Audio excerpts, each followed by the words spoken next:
Hello प्यारे अभ्यर्थियों जो लैब असिस्टेंट की तैयारी कर रहे हैं, तो उन सारे विद्यार्थियों को, उन सारे अभ्यर्थियों को मेरा सबसे पहले प्रणाम।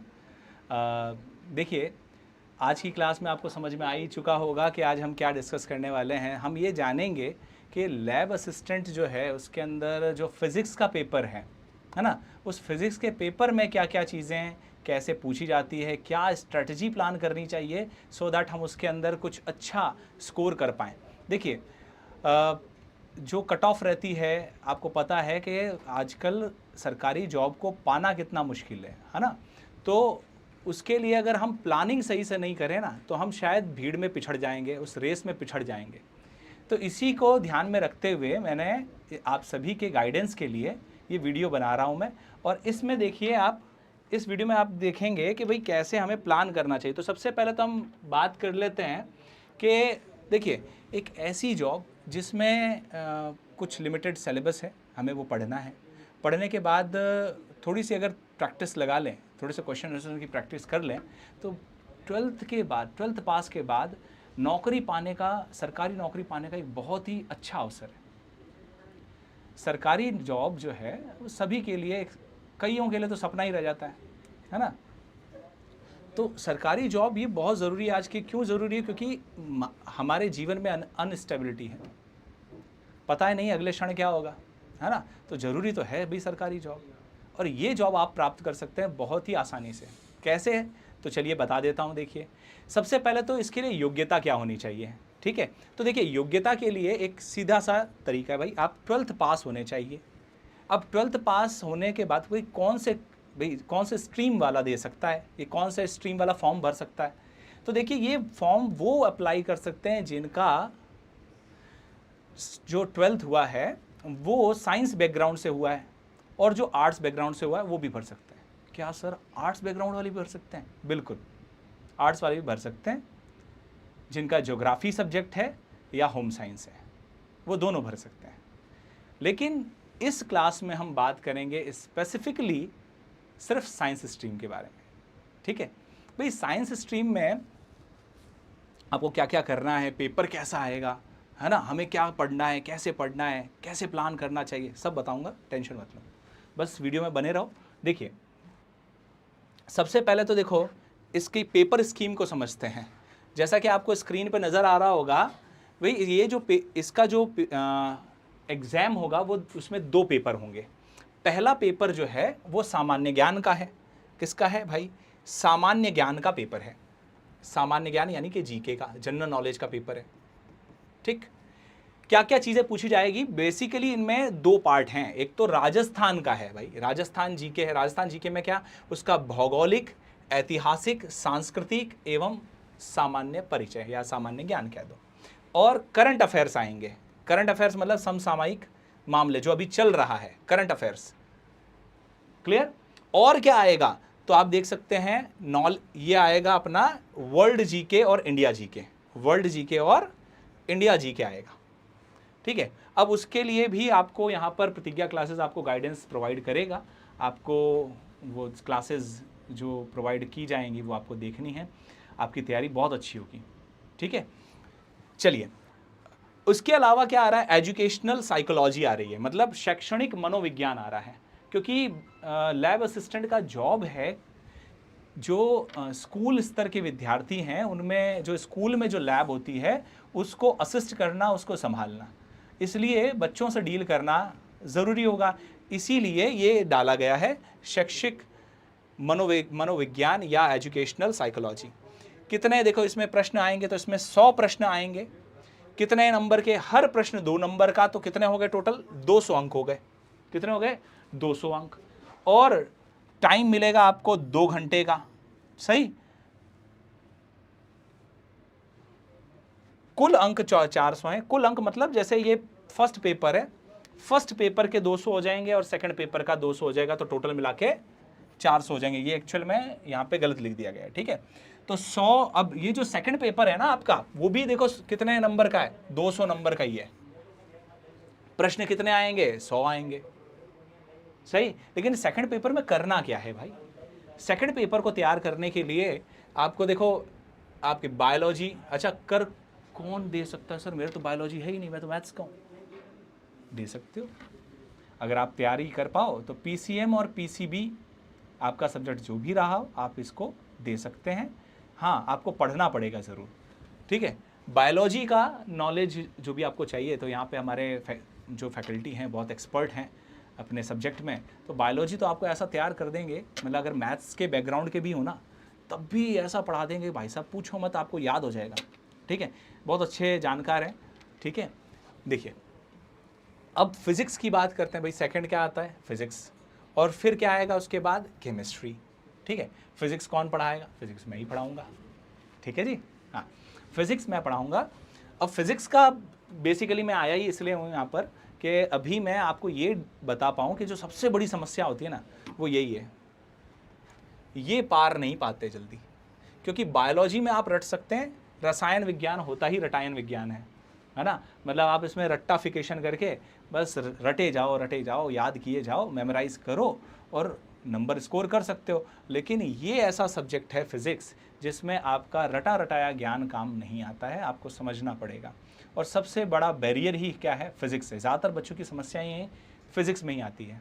अब वो फिज़िक्स को कैसे पढ़ें, तो पहले ये जान लेते हैं कि भाई फिज़िक्स में पेपर कैसा आता है, पहले तो ये तो पता चल जाए। अच्छा, क्वेश्चन हमें क्या पढ़ना है, किसको छोड़ना है।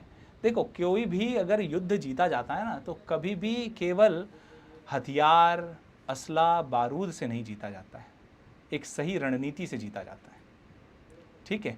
इसीलिए हमें पहले सोचना पड़ेगा कि हमें क्या छोड़ना है, किसके पीछे टाइम नहीं खराब करना है। अगर हम देखो उधेड़ बुन की तैयारी से अगर आप सोचते हैं कि आप सफलता पा लेंगे तो ये संभव नहीं है। उधेड़ बुन की तैयारी कभी सफलता नहीं दिलाती है।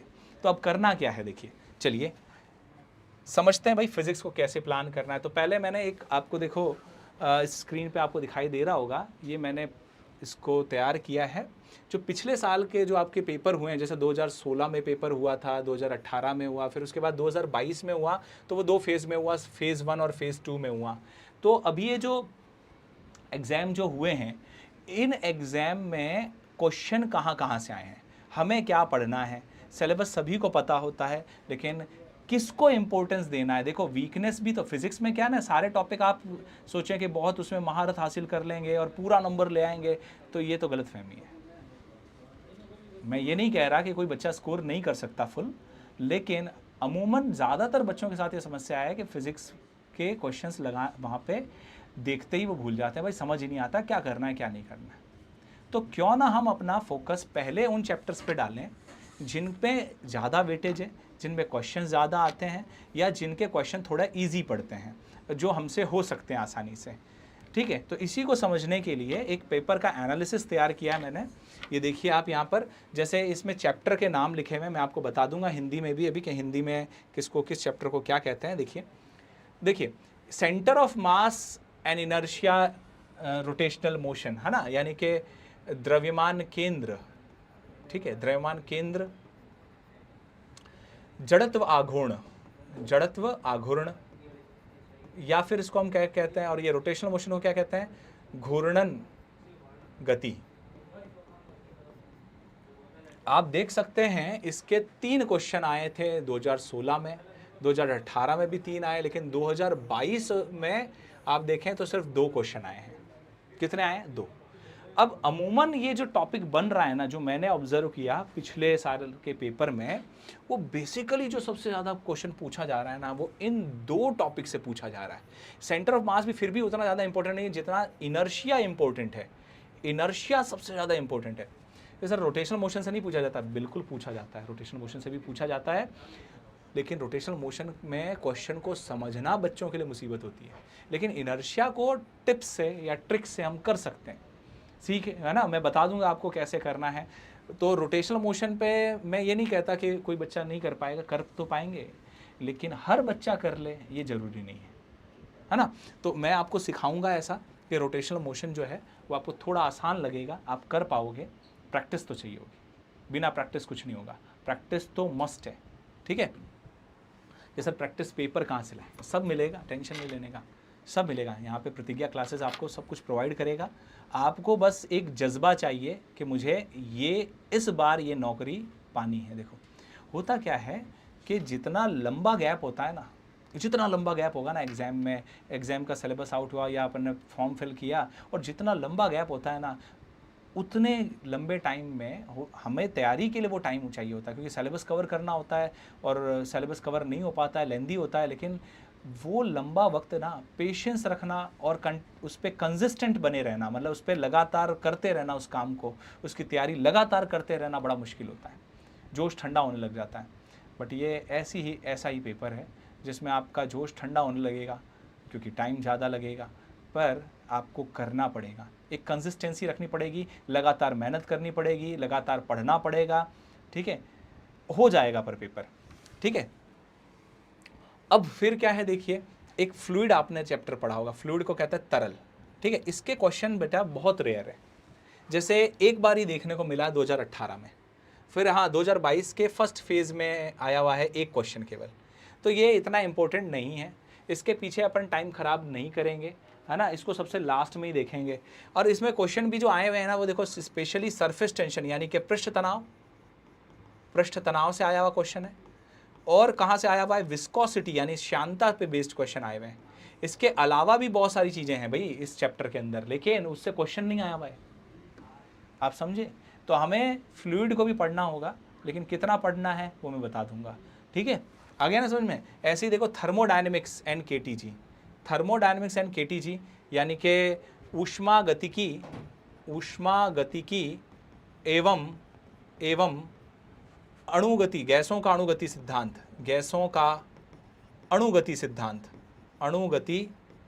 सिद्धांत, इससे देखिए तो आप ध्यान से, तो आपको पता चलेगा कि इसमें देखो ये 2018 में देखो इसके 6 क्वेश्चन आए थे 2018 में, ठीक है। अभी 2016 में 3 आए, 2016 में 3 आए थे, 2018 में 6 आए, और 2022 में देखें तो ये यानी कि अभी जो रीसेंट पेपर हुए 2022 में जो पेपर हुए हैं, उनमें सिर्फ के देखें तो 2 और 3 आए हैं क्वेश्चन, है ना। 2022 के फर्स्ट फेज़ में जो पेपर हुआ उसमें 2 आए और इसमें 3 आए। तो मतलब वेरी कर रहा है नंबर, फिक्स नहीं है कि भाई ये इतना ही पूछेगा, यही आएगा, ऐसा नहीं है, वो वेरी कर रहा है, आप देख सकते हैं पेपर में। लेकिन आप देखें इस पूरे पेपर पैटर्न को तो आपको एक चीज़ समझ में आएगा कि इसमें मार्क्स ऐसे नहीं बांटे गए हैं कि किसी में बहुत ज़्यादा दे दिया, किसी में बहुत कम दे दिया। इसने क्या किया, एक पेस मेंटेन किया है, एक रिदम मेंटेन किया है कि भाई सबके बराबर ही हैं। जैसे ज़्यादातर देखो तो आप देखो जैसे ऑसिलेशन के कितने, ऑसिलेशन मतलब दोलन चैप्टर से अगर आप देखो तो दोलन के 4 क्वेश्चन आए थे पहले 2016 में, 2018 में 3 ही आए, फिर 2022 में बढ़ गए 4 आए, फिर वापस 2022 के सेकंड फेज़ में 3 ही क्वेश्चन आए, ठीक है। ऐसे ही वेव यानी तरंग चैप्टर में भी देखो, आपको सारा नहीं पढ़ना है, तरंग में बहुत सारी चीज़ें हैं, बहुत लंबा चैप्टर है, पढ़ना नहीं है सारा। जो मेन फोकस करना है ना, वो किस पे करना है, डॉपलर इफेक्ट पे। डॉपलर इफेक्ट के क्वेश्चन आपको देखेंगे भर के क्वेश्चन मिले हुए हैं, ठीक है। ऐसा नहीं है कि केवल डॉपलर इफेक्ट पे ही क्वेश्चन आए हुए हैं, लेकिन हाँ ज़्यादातर क्वेश्चन डॉपलर इफेक्ट पे आए हैं। किस पे आए हैं, डॉपलर इफेक्ट पे आए हैं, ठीक है। तो देखो इसमें 3 आ रहे हैं, देखो हर बार 3 आ रहे हैं, लेकिन ये जो 2022 का जो सेकंड फेज़ हुआ था ना, 2022 का सेकंड फेज़ हुआ था, उसमें सिर्फ 2 क्वेश्चन आए। क्लियर होगी बात। आगे देखिए इलेक्ट्रोस्टैटिक्स यानी जिसको हम क्या कहते हैं, स्थिर वैद्युतिकी, क्या कहते हैं, स्थिर वैद्युतिकी। इसके अंदर क्या हुआ कि देखो पहले 4 क्वेश्चन थे 2016 में, 2018 में 3, 2022 के फर्स्ट फेज़ में 3 और 2022 के फेज़ में 4। मतलब ऑन एन एवरेज देखा जाए तो 3-4 क्वेश्चन हर चैप्टर से आ रहे हैं। इसमें से अगर आप ध्यान दो तो ये यहाँ से यहाँ तक, देखिए यहाँ से यहाँ तक इलेक्ट्रोस्टैटिक को छोड़ दें तो ये क्लास 11 का है। किसका है, क्लास 11 का, ठीक है। तो क्लास 11 में 5 चैप्टर है ना। ऐसे ही देखो क्लास 12th में एक इलेक्ट्रोस्टैटिक्स था, एक इलेक्ट्रिसिटी है, फिर ऑप्टिक्स है, फिर एटम एंड न्यूक्लियाई, सेमीकंडक्टर है, ठीक है। तो इसमें कितने हो गए, 1 2 3 4 और ये 5, इसमें भी 5 टॉपिक है, ठीक है। वहीं देखें आप तो 2016, ये 2016 का आंकड़ा है, ये 2018 का आंकड़ा है, ये 2022 का फर्स्ट फेज़, ये 2022 का सेकंड फेज़ है, दिख रहा है। हाँ अब इसमें अगर आप देखें तो इसमें भी देखो तो 4 फिर 2 फिर 4 ऐसे ही देखो चल रहा है। देखो इसमें तो करंट इलेक्ट्रिसिटी में सिर्फ ये एक इसमें यहाँ कम आए, बाकी सब तो 4 नंबर ही आए हैं, 4 क्वेश्चन ही आए हैं ना। ऑप्टिक्स में भी देखो तो 4 क्वेश्चन आ रहे हैं। देखो यहाँ पर एक चीज़ है, ऑप्टिक्स में भी देखो 2 पार्ट होते हैं, एक होता है रे ऑप्टिक्स, एक होता है वे ऑप्टिक्स। रे ऑप्टिक्स और वेव ऑप्टिक्स। ऑप्टिक्स मतलब प्रकाशिकी है ना, तो प्रकाशिकी मतलब किरण प्रकाशिकी और तरंग प्रकाशिकी। तो आप देखें तो ज़्यादातर क्वेश्चन आपको किस में से मिलेंगे? वेव से मिलेंगे। ये भी वेव का ही है, वेव। यहाँ भी देखो तो 2 वेव के हैं, एक रे का आया, एक रे का आया, वो भी बहुत ईजी सा क्वेश्चन था, ठीक है, और लेंस पे बेस्ड था शायद कुछ। और ये देखो वेव ऑप्टिक्स, मतलब बेसिकली आपको ऑप्टिक्स में जो जोर देना है ना, वो किस पे देना है? वेव ऑप्टिक्स पे देना है। वेव ऑप्टिक्स से क्वेश्चन ज़्यादा आ रहे हैं। पूरी ऑप्टिक्स को पढ़ना नहीं है, मेन जो फोकस करना है वो वेव ऑप्टिक्स पे करना है। वेव ऑप्टिक्स को अगर कर लिया अच्छे से तो आपका ये ऑप्टिक्स वाला सेक्शन तैयार हो जाता है। चांसेस हैं कि इसमें आप क्वेश्चन कर पाएँ, ठीक है। उसके बाद देखिए एटम एंड न्यूक्लियाई, ये हमेशा देखो वेरी कर रहा है। जैसे एटम से क्वेश्चन 4 पूछे तो इधर 2 पूछ लिए, फिर 3 पूछ लिए, फिर इसमें 3 पूछ लिए, इसमें 4 और फिर 2, तो फिक्स नहीं है भाई। एटम और न्यूक्लियाई मिला करके टोटल जो है 6 क्वेश्चन आने हैं। तो 4 में पहले एटम में से 4 आ जाएगा, तो न्यूक्लियाई में से 2 आ जाएगा, है ना। हाँ, एटम जो है, न्यूक्लियर और एटम की बात करें तो उनमें सबसे ज़्यादा इंपॉर्टेंट जो है वो एटम वाला चैप्टर है। एटम वाले चैप्टर में भी कौन सा? बोर मॉडल पढ़ लो अच्छे से। बोर मॉडल अच्छे से पढ़ लिया मतलब तो चांसेस है कि आपके बाकी सारे पेपर्स में बहुत अच्छा हो जाएगा। थॉमसन मॉडल और वो जो आप पढ़ते हैं रदरफोर्ड मॉडल, वो उस पर क्वेश्चन जो आपको देखने को नहीं मिलेंगे। इसका मतलब ये नहीं कि नहीं पढ़ना है, सिलेबस का अगर हिस्सा है तो पढ़ना तो है, लेकिन इम्पोर्टेंस उतना नहीं है, ठीक है। आ जाइए सेमीकंडक्टर जो है, देखिए इस सेमीकंडक्टर में देखो तो 4 फिर 3 फिर 2 फिर 3, ठीक है, ऐसे आ रहे हैं, देख रहे हो आप, 4 3 2 तो ऐसे आ रहे हैं। अब देखो सेमीकंडक्टर में जो जनरली कहाँ से क्वेश्चन पूछे जाते हैं वो भी बता देता हूँ। देखिए सेमीकंडक्टर में जो आपके ज़्यादातर क्वेश्चन पूछे जा रहे हैं वो या तो लॉजिक गेट से आ रहे हैं, या रेक्टिफायर से आ रहे हैं, या ट्रांजिस्टर से आ रहे हैं। वापस बोल रहा हूँ, 3 टॉपिक बता रहा हूँ, वापस सुन लो ध्यान से। कौन कौन से टॉपिक? एक तो रेक्टिफायर, दूसरा कौन सा बताया मैंने? रेक्टिफायर के बाद ट्रांजिस्टर, और कौन सा? Logic gate. अब इसमें जो टफ पड़ता है ना सेक्शन वो है ट्रांजिस्टर। ट्रांजिस्टर वाला थोड़ा टफ पड़ता है बच्चों के लिए, तो वो फोकस किस पे कर सकते हैं? रेक्टिफायर पे और लॉजिक गेट पे, जहाँ पे वो स्कोर कर सकते हैं। क्योंकि ट्रांजिस्टर का क्वेश्चन आएगा भी तो एक क्वेश्चन आएगा। अब एक क्वेश्चन के लिए आप उसमें खपते रहो, इससे अच्छा ये है कि आप बाकी पे फोकस करो। समझे कि नहीं समझे? वैसे पूरा पढ़ाऊँगा, आपको लगेगा ही नहीं कि ना यार ये कोई टॉपिक टफ है। अगर आप ध्यान से पढ़ेंगे ना, सुनते जाना है आपको, तो बस जितनी भी क्लासेस मैं लूँगा आपको सारी क्लासेस को बहुत ही ध्यान से सुनना है कि सर क्या कह रहे हैं, और नोट्स खुद बनाने हैं। वापस सुन लेना ध्यान से। नोट्स अगर आपने परचेज़ कर रहे हैं, आप नोट्स के भरोसे बैठ गए या कहीं से प्रिंट आउट निकलवा लिया, वो वर्दी नहीं है आपके लिए, वो वर्दी नहीं है। क्योंकि फिज़िक्स अगर ऐसे आ जाती हर कोई मास्टरी कर लेता, तो फिजिक्स ऐसे आए कि नहीं। आपको सेल्फ नोट्स प्रिपेयर करने, वापस बोल रहा हूँ, क्लियर बोल रहा हूँ, आपको सेल्फ नोट्स प्रिपेयर करने हैं। जितनी मैं क्लासेस लूँगा आप कोशिश करें कि आप अपने कॉपी किताब पेन वेन सब साथ लेकर बैठें, और मैं जो जो बताता जा रहा हूँ उसको वर्ड टू वर्ड नोट करते जाएं। जो मैं कोई ख़ास बात बताता हूँ उसको नोट कर लें, ठीक है। आपके बनाए हुए नोट्स आपको तरीका बताएंगे कि आपको कैसे पढ़ना है, कैसे प्लान करना है, कैसे आपको काम करना है। अगर आप फिज़िक्स के नोट्स के चक्कर में पड़ गए तो ये फिक्स है कि वो नोट्स वैसे ही पड़े रहेंगे और आप उससे खपते रहोगे, माथा लगाते रहोगे, लेकिन दिमाग में कुछ नहीं जाएगा। हाँ, ये हो सकता है हम आपके हेल्प के लिए जो थ्योरी वाला पार्ट है, जैसे मैंने पढ़ाया पूरा, ठीक है, तो वो थोड़ा बहुत हम आपको गाइड करने के लिए बुक दे देंगे या कोई पीडीएफ अवेलेबल करवा देंगे। उससे क्या होगा कि आपको गाइडेंस मिल जाएगा। लेकिन मेन बात है कि आपको क्लास देखनी है, खुद लिखना है, खुद बनाना है नोट्स। ये बात समझ में आ गई? तभी सफलता मिलेगी। आप देखें अगर तो फिक्स नहीं है फिजिक्स के क्वेश्चन। भाई 2016 में 35 क्वेश्चन आए थे, तो 2018 में 38 क्वेश्चन आए। बट उस समय आप 2016 या 2018 की बात करें ना, तो क्वेश्चन भी टोटल 150 आए थे। अभी जो है ना, ये जब फैशन बदला है 2022 में, तो 100 क्वेश्चन ही आ रहे हैं। ठीक है, तो 100 क्वेश्चन आ रहे हैं, तो उसमें अब 30 क्वेश्चन आ रहे हैं, 30 जैसे इसमें 29 आए है ना, तो 30-29 के आसपास जो है अपने फिजिक्स का एक बैठ रहा है। मतलब कुल मिला के बात कहें मेजरली जो हम समझे 33% फिजिक्स कवर कर रहा है। कितना कर रहा है? अभी मॉडर्न सिनारियो में 33% आपका कवर कर रहा है क्या? फिजिक्स। ऐसे ही 33% कवर करेगा आपका केमिस्ट्री और 33% कवर करेगा आपका बायोलॉजी। क्लियर है? आ जाइए।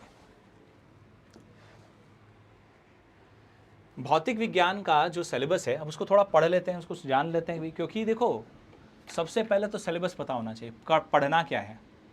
जब यही नहीं पता है तो आप आगे की चीज़ें कैसे प्लान करेंगे, है ना।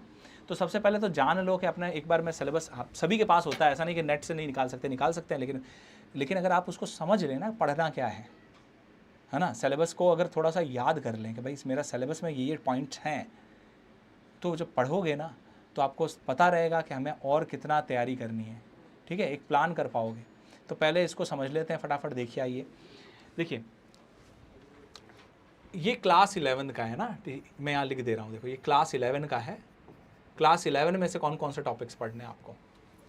तो डायनेमिक्स ऑफ रिजिड बॉडी पढ़ना है ना, जिसके अंदर देखो बता रहा है ना, एक भी बता दूं मैं तो आपको बात, सिलेबस के बाहर कुछ भी नहीं पूछता है, सब पूछा है गया क्वेश्चन। आप पिछले साल के पेपर अगर आप देखेंगे तो आपको लगेगा कि यार ये सारे question word to word, mark my words, word to word syllabus में से ही पूछा गया है। सिलेबस के बाहर कोई चीज़ नहीं पूछी गई है।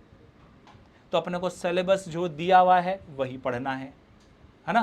देखिए, torque, conservation of angular momentum, ठीक, moment of inertia of simple geometrical objects.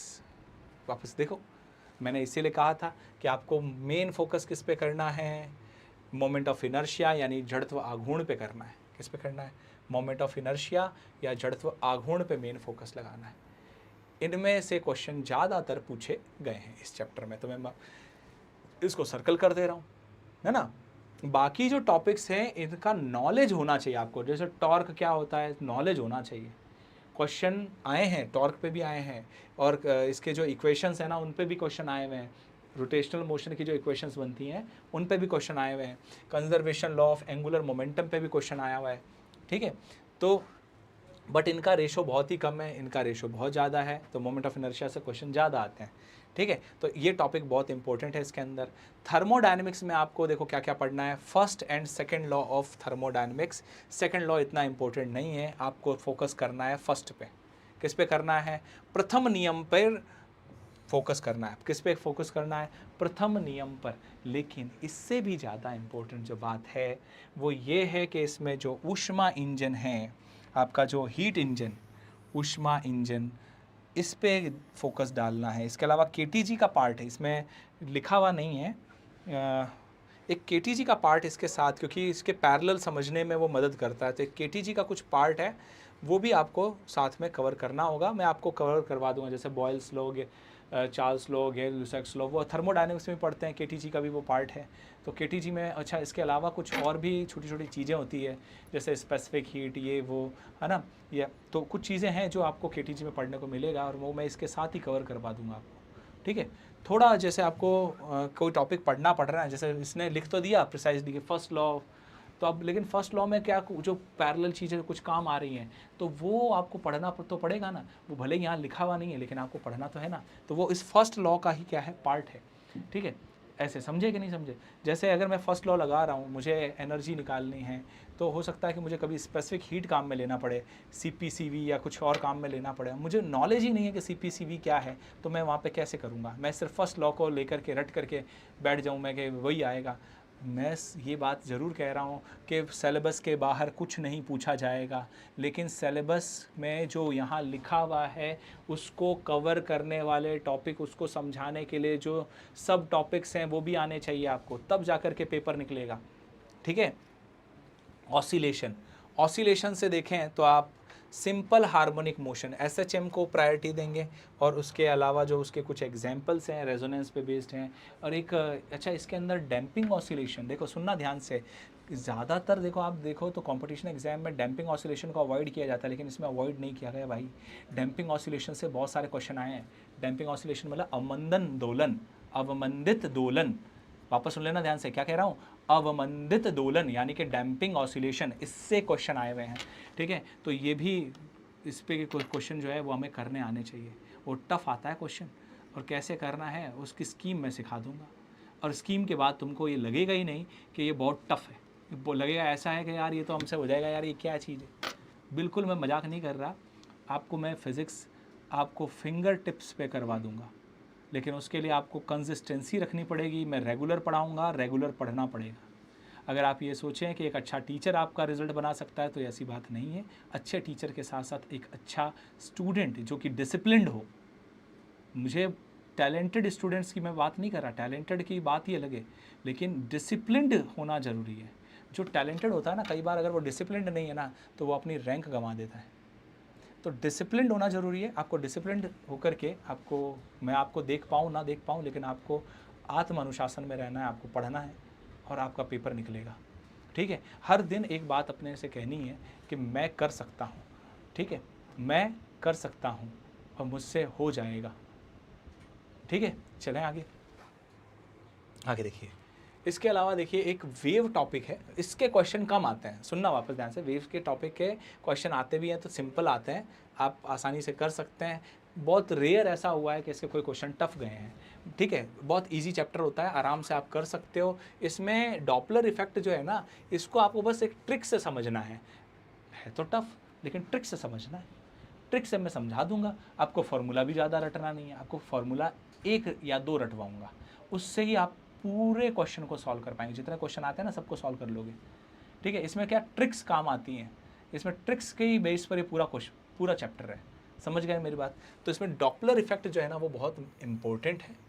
ठीक है, बहुत इंपॉर्टेंट है। अब देखो नया सिलेबस अभी जो आएगा, उसके हिसाब से अब देखना कि जो कोई टॉपिक अगर कट गए हैं तो मैं उसको रिड्यूस कर दूंगा यहाँ से। ये तो अभी हम जो अभी सिलेबस लेके डिस्कस कर रहे हैं, ये तो अभी जो पिछले जो पेपर्स का एनालिसिस किया हमने, तो उसको देख करके कि भाई किस में से क्या क्या क्वेश्चन चीज़ें पूछी जाती हैं।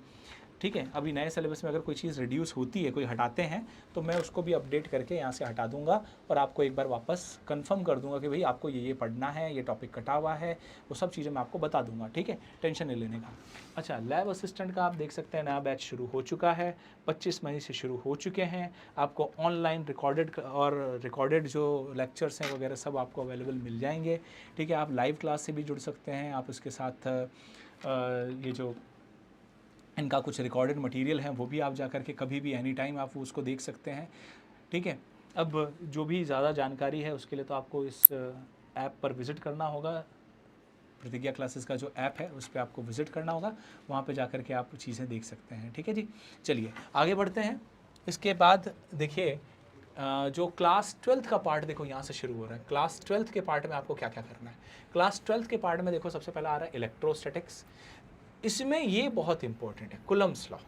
आपको लग रहा होगा कि यार ये वो तो बहुत इजी टॉपिक है। हाँ, बात तो सही है, इजी टॉपिक तो है, इसके क्वेश्चन बहुत सारे आते हैं, और उसके क्वेश्चन लगाने के लिए ना आपको ज़्यादा कुछ नहीं करना है। आपको फॉर्मूला याद होना चाहिए, आपको ये याद होना चाहिए कि फोर्सेस का सम कैसे करते हैं, जिसमें आपको वेक्टर का नॉलेज पड़ेगा। वेक्टर आपको सीखना पड़ेगा, वो सिखाएगा कौन? मैं।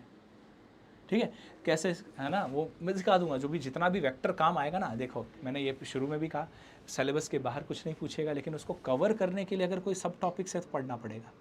ये आपको कोई और सिखाएगा नहीं, लेकिन मैं सिखा दूंगा आपको। ठीक है, वेक्टर कैसे करना है तैयार, वो मैं करवा दूंगा, इसके साथ साथ ही करवा दूंगा। ठीक है, ताकि आपको अलग से आपको मेहनत नहीं करनी पड़े। उसके साथ साथ ही जैसे सब टॉपिक आएगा तो मैं आपको पहले बताता जाऊंगा कि देखो ये पहले सब टॉपिक है, इसका नॉलेज होगा, उसके बाद ये चैप्टर आपको समझ में आ जाएगा। ठीक है, आगे आइए। कूलाम का नियम। कूलाम का नियम हो गया, स्थिर वैद्युति में कूलाम्स लॉ, और उसके अलावा विद्युत क्षेत्र के क्वेश्चन भी आते हैं, गाउस लॉ पे भी आते हैं। तो जो 3 टॉपिक हैं इसके अंदर, वो तीनों इंपॉर्टेंट है। ऐसा नहीं है कि इसमें भेदभाव किया गया है, समान रूप से क्वेश्चन आते हैं। एक अगर दे देता है कूलम का, तो एक दे देगा गाउस का, एक दे देगा अपना विद्युत क्षेत्र पे बेस्ड कोई क्वेश्चन दे देगा, मतलब इलेक्ट्रिक फील्ड पे बेस्ड दे देगा, ठीक है। ऐसे ही इलेक्ट्रिक करंट में बेसिकली आपको जो फोकस करना है वो किरचॉफ लॉ पे फोकस करना है, किरचॉफ लॉ, इसके क्वेश्चन आते हैं ज़्यादा। व्हीटस्टोन ब्रिज एक नॉर्मल है, ठीक है, मैं बता दूंगा ये आपको। मीटर ब्रिज भी एक इंपॉर्टेंट टॉपिक है, मीटर ब्रिज, इसके क्वेश्चन भी आपको देखने को मिलेंगे। पोटेंशियोमीटर रेयर है, पोटेंशियोमीटर लिखा हुआ है, पोटेंशियोमीटर के क्वेश्चन रेयर हैं, आएंगे तो मैं पढ़ा दूंगा मैं, लेकिन अभी जैसे सिलेबस में हो सकता है कि ये हट जाए, ठीक है। तो इस पे फोकस कम ही करना है अपने को, मेन जो फोकस करना है वो किरचॉफ लॉ पे फोकस करना है और मीटर ब्रिज पे करना है। मीटर ब्रिज इस पे व्हीटस्टोन ब्रिज पे ही बेस्ड है, तो अगर आप मीटर ब्रिज जानते हैं तो आप इसका मतलब व्हीटस्टोन ब्रिज जानते हैं, और अगर व्हीटस्टोन ब्रिज जानते हैं तो आप मीटर ब्रिज जानते हैं, सिंपल सी बात। ये दोनों एक ही है, अलग नहीं है, कुछ ज़्यादा चेंज नहीं है, ठीक है, सिमिलर टॉपिक है। ऑप्टिक्स की बात करें तो मैंने कहा ऑप्टिक्स में आपको फोकस किस पे करना है, वेव पे करना है, किस पे करना है, वेव पे। अब देखो इसमें माइक्रोस्कोप और टेलीस्कोप, ये जो टॉपिक है ना, ये आपको तैयार करने हैं, ठीक है। ये तैयार करने के अलावा इंटरफेरेंस पे क्वेश्चन आता है, डिफ्रैक्शन पे बहुत कम आते हैं, पोलराइजेशन पे भी बहुत कम पूछा गया है, ठीक है। पोलरीमीटर पे भी कोई काम खास नहीं आते, बट हाँ ठीक है, पार्ट है सिलेबस का, पढ़ना है। मेन फोकस किस पे बिठाना है, इन दो टॉपिक्स पे, एक तो माइक्रोस्कोप टेलीस्कोप और दूसरा किस पे, इंटरफेरेंस पे बिठाना है। इन दो टॉपिक्स को अच्छे से फोकस करना है, इसमें महारत हासिल करनी है, ठीक है। ऐसे ही एटम के अंदर अपने को क्या पढ़ना है, मैंने कहा था बोर मॉडल पढ़ना है, रदरफोर्ड और वो सब पढ़ने की जरूरत नहीं है, तो बोर मॉडल को अच्छे से समझना है, ठीक है। बोर मॉडल तैयार कर दिया तो काफ़ी कुछ तैयार हो जाएगा, ठीक है। न्यूक्लियाई मतलब नाभिक वाले चैप्टर में आपको देखो सब चीज़ें पढ़नी पड़ेगी, मास डिफेक्ट भी पढ़ना पड़ेगा, न्यूक्लियर बाइंडिंग एनर्जी पढ़नी पड़ेगी, न्यूक्लियर फिजन पढ़ना पड़ेगा, न्यूक्लियर फ्यूज़न पढ़ना पड़ेगा। एक चीज़ इसमें नहीं लिखी हुई है, वो है न्यूक्लियर रिएक्टर। क्या नहीं लिखा हुआ है, न्यूक्लियर रिएक्टर, क्योंकि क्वेश्चन आ रखे हैं, मैंने पेपर में देखा है। न्यूक्लियर रिएक्टर यानी कि नाभिकीय भट्टी, देखो इसमें लिखा हुआ नहीं है, लेकिन नाभिकीय भट्टी पे मैंने क्वेश्चन देखे हैं, इसीलिए मैंने कहा कि जो सब टॉपिक्स हैं वो भी करवाने पड़ेंगे, सब टॉपिक्स को भी तैयार करना पड़ेगा। वो बच्चे को पता नहीं चलेगा, लेकिन टीचर को पता चलता है कि आपको कौन से वो सब टॉपिक्स आपको तैयार करना है, इसीलिए आपको जुड़ना पड़ेगा, आपको पढ़ना पड़ेगा, ठीक है। सिर्फ आप ये अगर सोचेंगे कि मैं किसी गाइडेंस के बिना पढ़ूँ, देखो गाइडेंस के बिना पढ़ने में कोई दिक्कत नहीं, आप पढ़ सकते हो, लेकिन उसमें हो सकता है कि आप अननेसेसरी अपना एफर्ट उधर डाल रहे हों जहाँ पे रिक्वायरमेंट ही नहीं है। तो आपको प्रॉपर गाइडेंस तो लेनी पड़ेगी भाई। कोई भी अगर आप युद्ध जीतते हैं ना, और अगर मान लो आपकी बुद्धि उतनी काम नहीं कर रही है, तो किसी सलाहकार की ज़रूरत पड़ती है, तो लो। अर्जुन बेवकूफ़ नहीं था जो कृष्ण के पास गया था, अर्जुन समझदार था, इसलिए वो कृष्ण के पास गया। कृष्ण क्या किया था आपको पता ही है, कृष्ण ने कोई लड़ाई नहीं की उनके लिए, ना कुछ सिर्फ सारथी बने थे, गाइड बने थे उनके, और युद्ध जिता दिया था, ठीक है। मैं ये नहीं कह रहा कि मैं कृष्ण हूँ, लेकिन मैं ये कह रहा हूँ कि मैं आपको वैसा गाइडेंस दूंगा कि जिससे आप इस पेपर को क्रैक कर पाएँ, ठीक है। फिज़िक्स के पेपर को, मतलब स्पेशली फिज़िक्स में, क्योंकि सारे सब्जेक्ट तो मुझे भी नहीं आते हैं, लेकिन फिज़िक्स में मैं आपको बहुत अच्छा तैयार करवा दूंगा, ठीक है जी। आगे देखिए, सेमीकंडक्टर या इलेक्ट्रॉनिक्स, देखिए अर्धचालक की बात कर रहे हैं। अर्धचालक में आपको क्या करना है बच्चों, बेसिकली मैंने कहा था आपको 3 चीज़ों पर फोकस करना है। देखो रेक्टिफायर मतलब इसमें और भी हैं चीज़ें, लेकिन रेक्टिफायर, लॉजिक गेट और ट्रांजिस्टर, बस इन 3 पे मेन फोकस बिठाओ, इनके क्वेश्चन को लगाओ अच्छे से, ये तैयार हो जाएगा। मेन क्वेश्चन इन्हीं में से पूछे जाते हैं, कैसे पढ़ना है, क्या पढ़ाना है, कितना पढ़ाना है ना, कहाँ पे टॉपिक को खींचना नहीं है, वो सब मैं आपको बता दूंगा। बट वो क्लासेस आपको देखनी पड़ेगी, आपको रेगुलर नोट्स बनाने पड़ेंगे, उसके बाद ये सब चीज़ें आराम से आपको हो जाएंगी। तो आई होप आपको सारा कुछ जो भी आपकी क्वेरीज़ थी, जिसको मैंने शांत कर दिया होगा, आई होप, मैं ऐसा आशा करता हूँ कि आपको आपके जितने भी मन में सवाल थे फिज़िक्स को लेकर के, आई थिंक मैंने वो आपको उसका आंसर दे दिया है।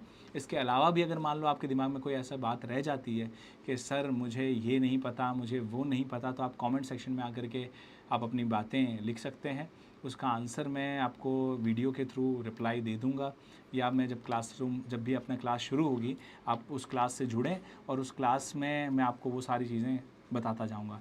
अगर कोई भी चेंज आता है बीच में, उससे भी मैं आपको अपडेट करता रहूँगा, ठीक है। आपको बस एक विश्वास के साथ जुड़ना है, बिना विश्वास के जुड़े आप कुछ भी कर लें, आप फेथ नहीं रखेंगे तो आप आगे ग्रो भी नहीं करेंगे।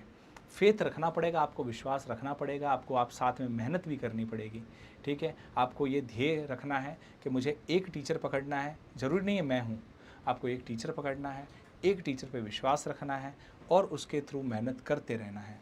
हाँ, मैं ये नहीं कहता कि अंधा विश्वास करें, लेकिन एक बार कोशिश करें, देखते हैं क्या होता है। लेकिन मेरे को विश्वास है कि आपकी तैयारी बहुत ही ज़बरदस्त होगी और आप बिल्कुल बहुत अच्छा करेंगे और आपको सच में ये सरकारी जॉब मिल जाएगी।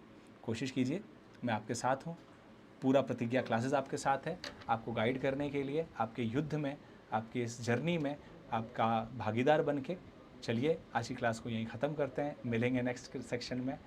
Till then good luck and goodbye. जय हिंद, जय भारत।